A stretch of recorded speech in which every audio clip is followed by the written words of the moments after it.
Hey everybody, I hope that you had a good turkey day. I tried to record outside today, but it was too windy, so I have sought refuge here in the garage. Have you ever learned a lesson in stages, but the stages were like decades apart?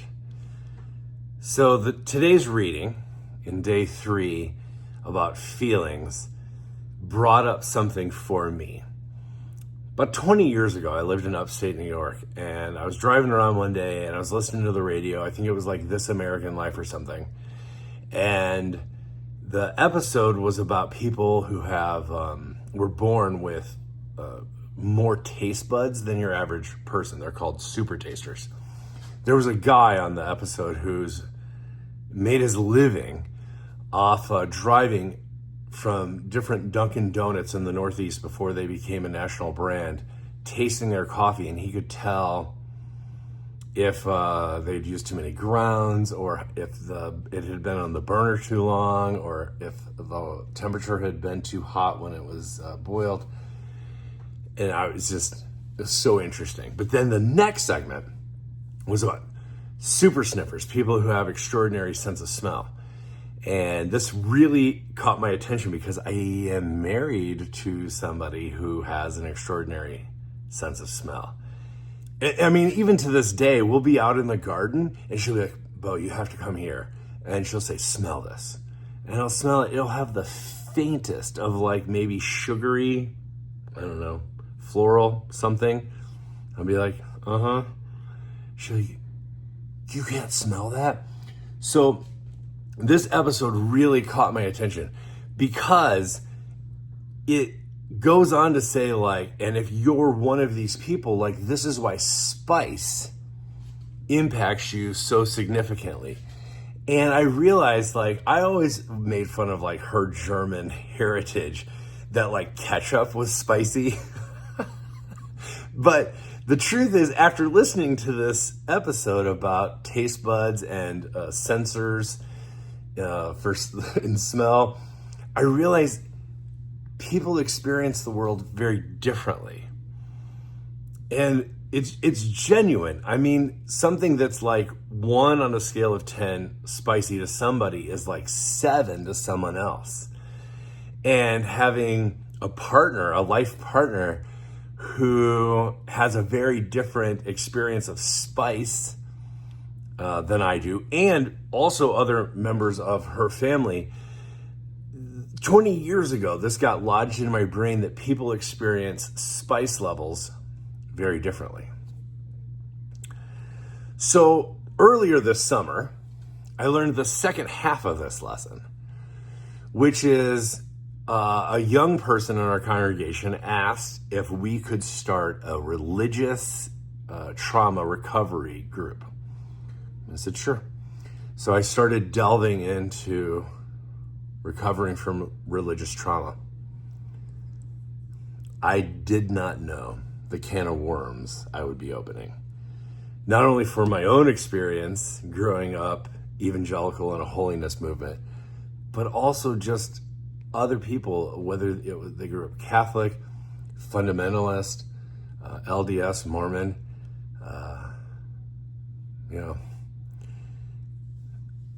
So one of the things I've learned is you can have a youth group, say a junior high youth group of 15, 20 kids.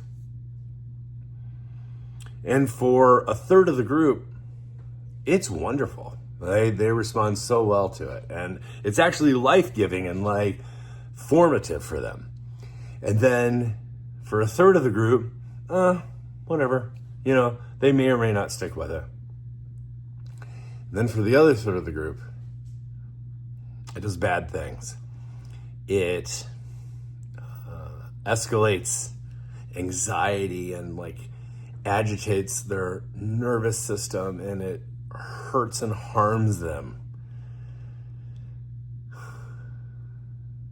And trauma is real.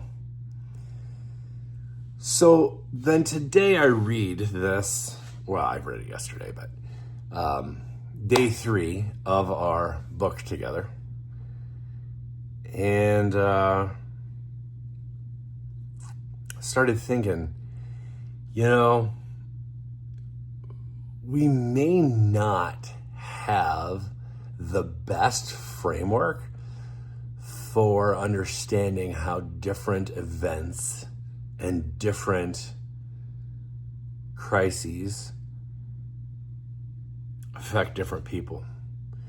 If spice levels and colors and religious experiences and trauma affect people in different ways, we probably need to account for and attend to these differences in different ways.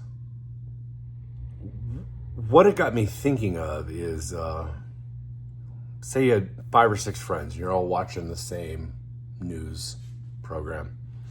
A story comes on about suffering somewhere in the world.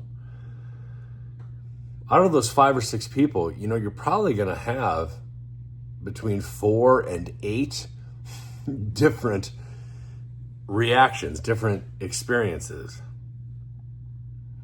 Somebody's going to think, oh, thank God I'm not there. And the other person's going to think, oh my goodness, should we do something about that? And somebody else is going to think, oh, that reminds me of something that happened to me when I was younger.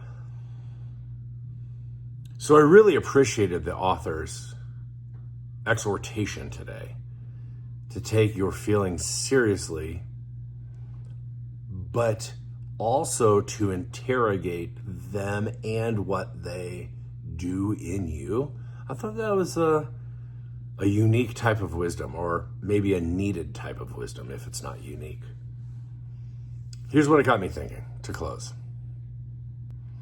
I wonder how big of a difference it would make if those on the conservative side of the spectrum and the liberal side, if both of them agreed, if we could come to some agreement in this culture of confrontation, the argument culture of animosity and finger pointing and escalation and victim blaming and all this stuff that gets us so agitated and has us so inflamed. If we could come to one common agreement, I wonder how big of a difference it would make. Which is that in this outrage culture that social media doesn't help but only inflames, what if we owned our spice level, our trauma response, like how it impacted us as an individual? But we also acknowledged that not everyone experiences it the same way. So for instance, if I was talking to someone who was more left-leaning than I was, and they were just outraged about something, right? And I said, but honestly, in a heart of compassion, right? Because I'm primarily talking to Christians here. In a heart of compassion, to say, why does this upset you so much? And they might say, well, it's so wrong. No. I agree with you that it's wrong. Why are you so upset about it? Like, why are you experiencing this at a spice level, like this spice level? And then for the person who's more conservative than I am, to say, like, I hear that this is spicier to you than it is to me. I just wonder if we reframed the context in which we have these exchanges as spice level or trauma response, if we somehow integrated, whether you call it a sliding scale or a gradation, however you would frame it, if it would be good for us to acknowledge that different people experience, because otherwise, here's what happens. Both the liberal and the conservative think we're both looking at the same thing. How are you seeing this so differently than I am? You must be dumb. Or you've been brainwashed, or whatever it is. But we vilify the other person instead of saying, I only put 4 cups of Tabasco in here. I could use 7, but like you're sweating and want ice water and feel like your mouth is going to fall off. So apparently we are experiencing this differently. Anyway, I would love to hear your thoughts on this. What do we do with the feels? They can't govern us. We need to both interrogate them, but they also motivate us to a kind of action that is needed. So I would love to hear your feedback on this, and especially if you're reading along, what you thought of chapter 3.